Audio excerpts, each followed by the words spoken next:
Hello everybody, welcome back everybody to episode 48 of Galileo Supercolonization. So this is actually going to be probably one of the most important episodes in the series, since this is our actual first, essentially, colonization attempt of Lota. So Lota, I've really been thinking about the Lota's kind of SETI dilemma, because, Lota really, it's kind of an interesting moon, I'm going to say, right? So Lota is actually quite interesting, but at the same time, it's not as rich in rare resources. But again, I really am not particularly worried about that. But also, it doesn't really have enough gypsum, so it's not very good at that too. And it doesn't really have a lot of everything. So I need to do a more thorough analysis, you could say, of everything to really see, is it really worth the actual, basically the extra travel time to go to essentially SETI instead of Lota? Is it really worth it? Because right now what I'm doing is I'm performing some science, and as you can see here, even the science that looks like I already did, I am getting more science, and that's a lot of science. That's definitely a lot of science that I'm gathering. Also, I think I could do an EVA report, and like an EVA report, there we go. Not going to give me any science, but it should give me science after it's been processed in the lab. So for example, this is just, really? Keep that. Yeah.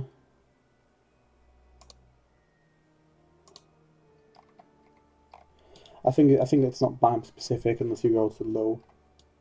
Oh yeah, we have a gravity scan, another gravity scan I could do, I think. And of course. Low gravity data, there we go. And then as you see here, we're almost completely full of data. That's very good, because the more data you have in the lab, the faster you're going to research stuff. So it's actually really good. So, and also pretty sure we can actually get nope. So anyway, so let's actually get closer to SETI. So remember, this is not going to quite be like a colonization really attempt. It's not really going to be like colonization. If I know, just keep the data anyway, just because it's a lot of, because the idea is going to bring it back. And this vessel, by the way, is not designed to go back to Yale. It is designed to kind of just stay there for 3 years, and then the idea is I'm going to send like a rescue mission to them, and they're going to just hop in and get all the science and take it back home. It's just easier that way. So I think we might be in low space now, so collect moisture data. We actually have to go to proper low orbit. And I've been looking at the landing site, and realistically I'll only use minerals and ore, because this thing does have its own drill. Okay. Material study around Lotus. Actually turn on the lights for you guys to be able to see properly. So we need to collect soil moisture data, and then observe in orbital telescope. There we go. Log data, and obviously observe that data in the lab. Wait, we have another soil moisture data. Okay, you're just going to transmit that data back.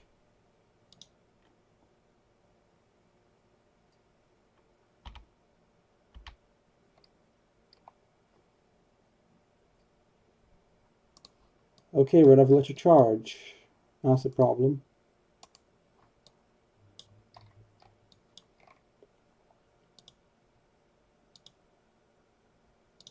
So we log observation from the orbital telescope. And log observation again. That's a lot of data. And then obviously there's a gravity scan. I think we're just going to dump the data, since this gravity scan is going to give us way more science.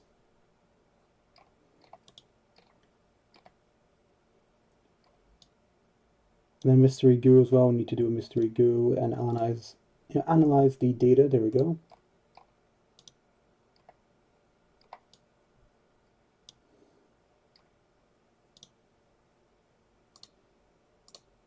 So I think we need to actually go out there and go fix the issue. So basically we need to use the experiments, but you can't really use them. So I need to be extremely careful around the radiators, because we need them both. In fact, I'm actually very worried that those radiators are not going to be enough, but we didn't have enough fuel if I actually kept them. So for example, okay, so this is designed to collect recon data. Yep, definitely very good.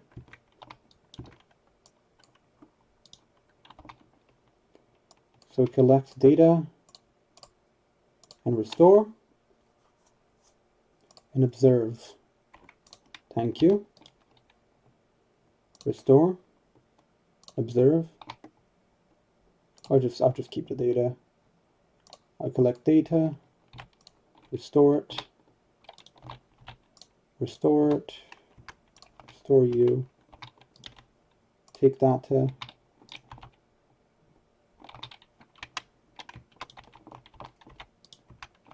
scan gamma rays. Really? So this thing does have a nuclear reactor, by the way, so I should probably get that nuclear reactor and activate it so I could actually, be around, essentially. I need to be very careful. Log gravity data. I'll keep the data. In fact, I'll take the data out of it. And then I need to be very careful. Not sure if I hit that antenna / science instrument, if I'll break it or not, but just in case. Then here we need to come here and hopefully take data, there we go, from the gravity scanner, and then we could take all that data back to the lab and research it all, or just keep it. So we definitely should activate the nuclear reactor because we really just don't have enough power. Like, obviously this whole ship uses like 80 electric charge, which is pretty crazy how much it actually uses. I want to log that gravity data to keep it, and everything else basically, like when I log my manometer data to study that, everything we can, every normal science instrument that every experiment that I've already done needs to be done again here in Lota. You're already not in low. Yeah, that's high again. So let me activate the nuclear reactor. I'm just going to F5 for safety right now before, start reactor.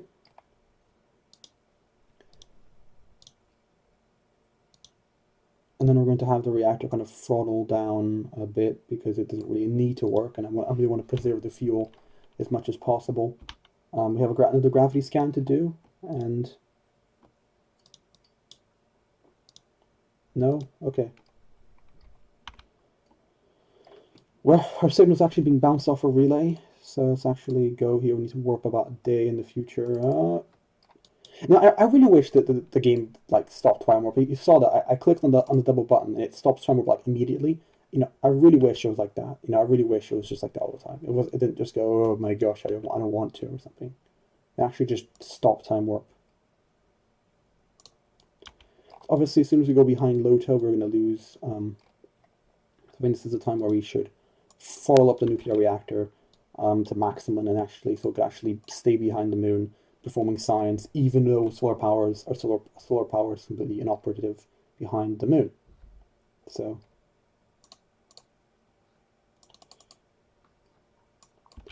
okay, so you have an orbital telescope observation. Sorry again about the darkness. I really should have put lights up there. And then I want to review data and transmit it back. And then we want to do a gravity scan that is interesting. A gravity scan, there we go.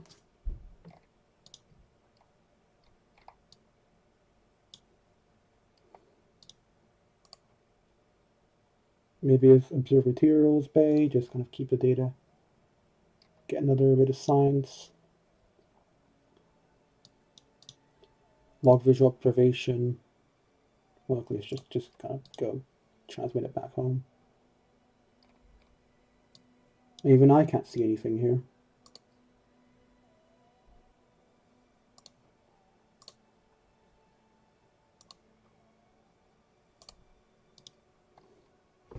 So it's pretty cool because it's being, I think this is like direct communication of Gale, yeah, because Gale's right there.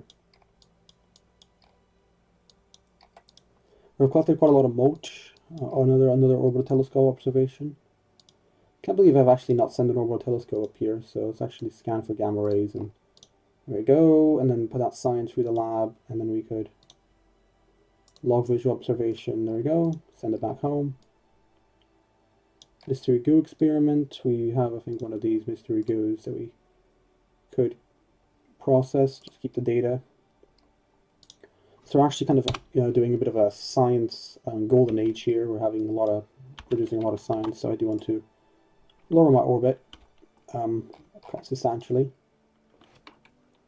So I am obviously extremely worried about my delta V, because I did not really, like it should be enough delta V, but probably just barely scrape by a landing. Because remember that this thing actually has an RSRU. It does have a way to produce its own fuel and stuff, so it should be okay.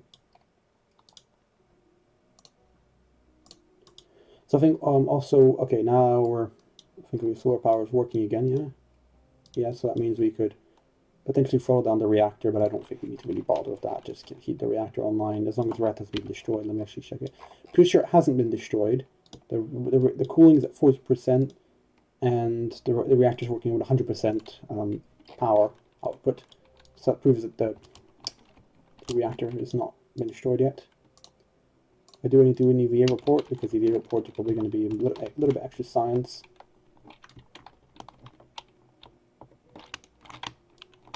There's the RSIU.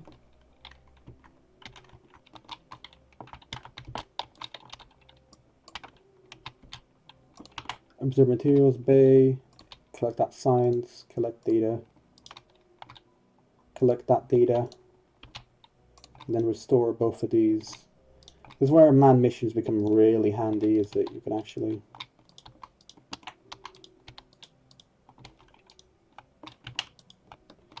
could essentially restore everything, and this guy should be a scientist, yeah. So why is he struggling? It seems like to actually repair this stuff. I don't know. Maybe it's a bug. Maybe it has to be like level 1 or something. It'd be I don't know. I'm sure I used the exact same person before, but sure, game.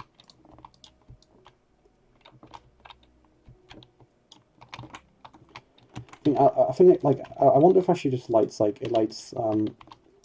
in green if it has data, and it's actually really nice.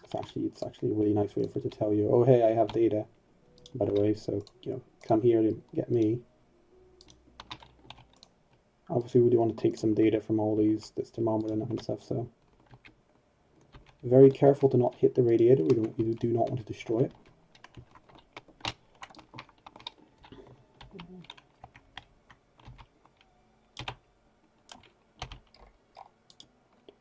Then I can actually review scientific data. Most of this stuff, I mean, quite a lot of this stuff is actually really, really valuable. In that case, that's the kind of same EVA report.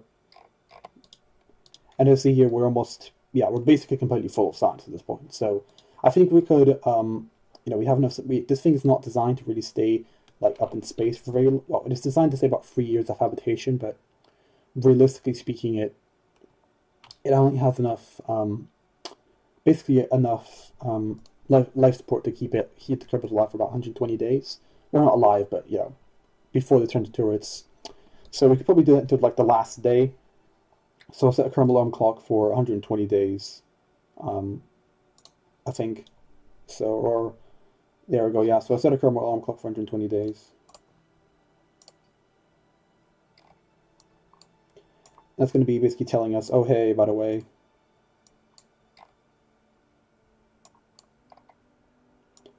there we go. Yes, 120 days, and that's going to tell us basically, oh yeah, you guys are very near to needing to return. But while we're here, we're going to warp time, then I'm going to transmit the data back home. So you're now getting tons and tons of scientific data, and that's going to give us, in this station, is going to probably make us science rich. So I hope you guys enjoyed episode 48 of Galileo Supercolonization. I'm going to be ending it here. Oh, science. I'm going to be doing more science, more tedious science work, like redoing all the science we've already done, basically. So I hope you guys enjoyed, and bye.